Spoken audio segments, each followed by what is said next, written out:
All right, for our next technique sequence, what we're going to work in are several different positions, just trying to show you a little bit of flow between positions.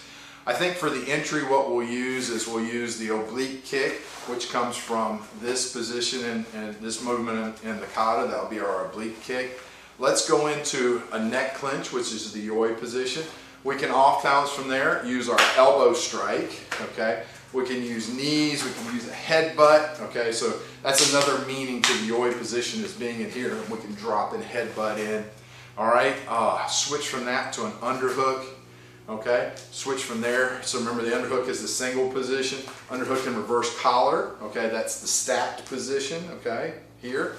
I think what we use then is soften them up with some knees, come in with a cross step to take away their base, go into the double position for the throw, all right, and then finish with the chamber position. So what I'm trying to do with this one is just show you how many different positions, how many different postures that can be brought together in the kata.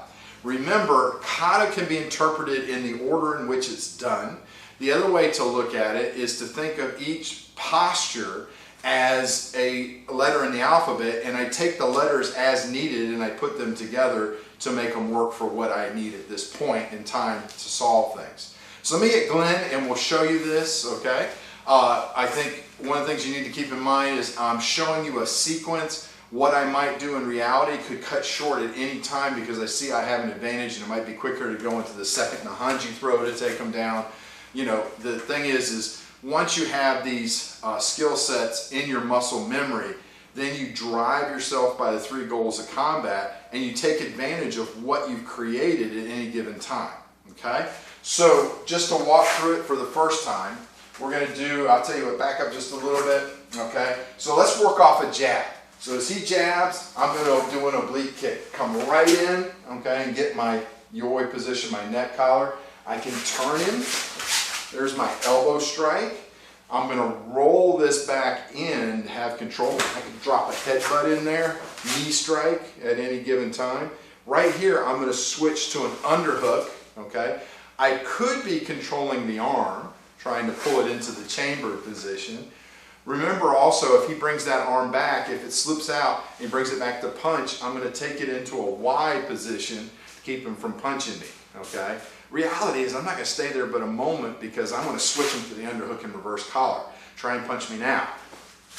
Now he does not have the ability because I've got pressure on his head, pressure on his ribs in the underhook position. Okay, I've got great knee strikes to the leg, knee strikes to the head right here. Okay, what I'm going to do is that cross step now. So I'm going to step with my left foot and then sweep right across with the right, and it cuts out his base. As I do that, I'm going to go into the double position, which is the throw. And we're in. Now, just to do a submission to be a little different, I'm going to go into the stacked hands position right here. Okay, and I've got that position. Remember, I want to be looking for what's going on around me. I'm assessing what's happening to him. I'm assessing the situation that's going on around me. So a lot of moving parts on this one, okay? Again, the technique sequence is not to say this is what you do in combat. It's to teach you the skill sets, the techniques, how to link them together so you have what you need when you need it. All right, so we'll just run through it a couple times so you can see what it looks like.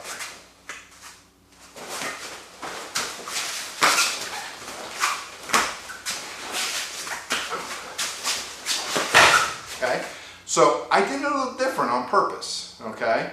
Remember I said a moment ago, I use what he gives me, okay? He left himself wide open for that arm drag, so I said, okay, we just did the arm drag in the last series, so let me take a teachable moment, okay? When I got him here and I worked him, he was just so wide open for this arm drag, it didn't make sense not to take it, okay? So what I'm going to do this time is he's going to stay tucked in on this arm on purpose, and he's going to be more vulnerable to the underhook on this side, okay? As you do these more and more, you'll be able to read your opponent, and it'll tell you where to go.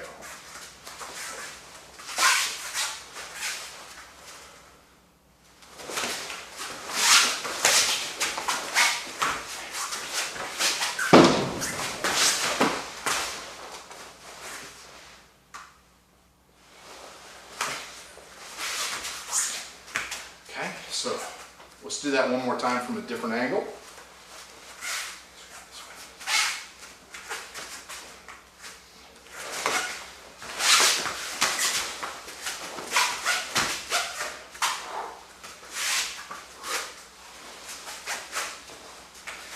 Now, I'm telling you right now, what feels best to me is to come into that second Naihanchi throw, okay? But that's because I'm a righty and leading with my right feels better. But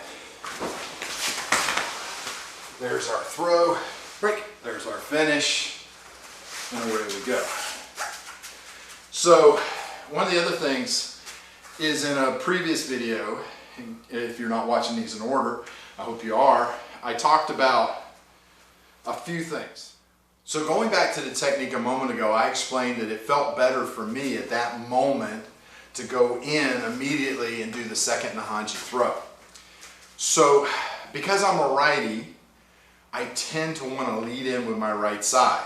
So this goes back to one of the things that I discussed on another video, which is as you work these techniques, you're going to find that certain techniques work better going in one direction as compared to another direction. There's absolutely nothing wrong with that. Let me tell you what I mean by that. Naihanchi Shodan is done the same in both directions. Matter of fact, when I teach it to students, they go to the right and I go to the left in the mirror so they can follow along with me. So it's an absolutely symmetrical kata, which you could interpret to say, hey, I need to be able to do it the same on both sides. That would be awesome. The deal is we are all predisposed to certain movements on certain sides because we have a dominant side. So keep in mind that you can train both sides, but you have to make a decision at some point where under stress, will I ever do this going to my left, all right? Or does something else feel better when I go to my left? I would say that from my pressure training, what I found is certain things are going to come out going to the right side and certain things are going to come out going to the left side in terms of technique. Don't be bothered by that. To me, those are the gems that you get by practicing these technique sequences. It's to teach you what's going to work for you. Remember, when we get to our drills and you're working under more stress, those preferences should come out naturally. Please help us continue to bring you some great videos by subscribing to our channel and sharing our videos.